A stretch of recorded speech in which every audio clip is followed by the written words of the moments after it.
Hello everyone, তোমরা সবাই কেমন আছো? আশা করি সবাই ভালো আছে, আমিও ভালো আছি। চলো আজকে আমি আমার কিছু রান্না তোমাকে শেয়ার করি। আজকে আমি রান্না করছি মাছগুলো ভেজে নিয়েছি, আলুগুলো ভেজে নিয়েছি, সেগুলো দেখাতে পারলাম না। এবার যে তেল ছিল মাছ ভাজার যে তেল, সেই তেলে দিয়ে দিলাম পেঁয়াজ, তেজপাতা, জিরে, ঝাল। প্রথমে এগুলো একটু ভালো করে ভাজা করে নেব। এরকম পেঁয়াজটা একটু বেশি ভাজা হবে না, এরকম হালকা হালকা ভাজা হবে, সেইভাবে একটু নাড়াচাড়া করো। এরপর দিয়ে দেবো ঝাল বাটা, রসুন বাটা, আদা বাটা, জিরে বাটা, সব একসাথে মিক্সড করে সঙ্গে একটু দিয়ে দিলাম। এবার একটু বাটিটায় মশলা ছিল যেহেতু, সেটা ধুয়ে জল দিয়ে দিলাম। তারপর একটু নাড়াচাড়া করো, একটু ভাজা ভাজা হবে। এবার দিয়ে দেবো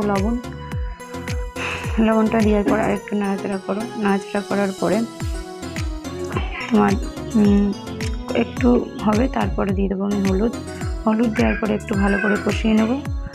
কষিয়ে নেওয়ার পরে দেখবে কষালে আস্তে আস্তে যখন তেলটা ছেড়ে দেবে মশলার থেকে, তখন ভাববে যে তোমার মশলাটা হয়ে গেছে।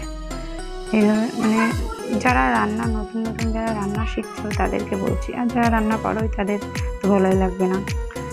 যেহেতু আমিও যে এত ভালো রান্না করি তা না, আমিও মোটামুটি রান্না করতে পারি, সেটাই তোমাদের কাছে শেয়ার করলাম। এবার তো দিয়ে দিলাম আলুটা একটু ভালো করে কষিয়ে নিয়ে এবার দিয়ে দেবো একটু জল। দেখো একটু ভালো করে কষিয়ে নিলাম, এবারে একটু জল দিয়ে দেবো।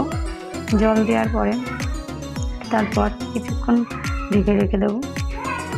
দেওয়ার পরে তরকারিটা একটু ফুটবে। এই যে দেখো কালারটা কি সুন্দর চলে এসছে, ঠিক আছে? এরপর এই যে আমার যে সিক্রেট মশলাটা, এই মশলাটা তোমাদেরকে একদিন দেখাবো আমি কী দিই তরকারির, কোন মশলা। একদিন কমেন্ট করে বলো যে দিদি ভাই তুমি তো কী মশলা দাও, আমি তোমাদেরকে বলবো। চলো আমার রান্না হয়ে গেল।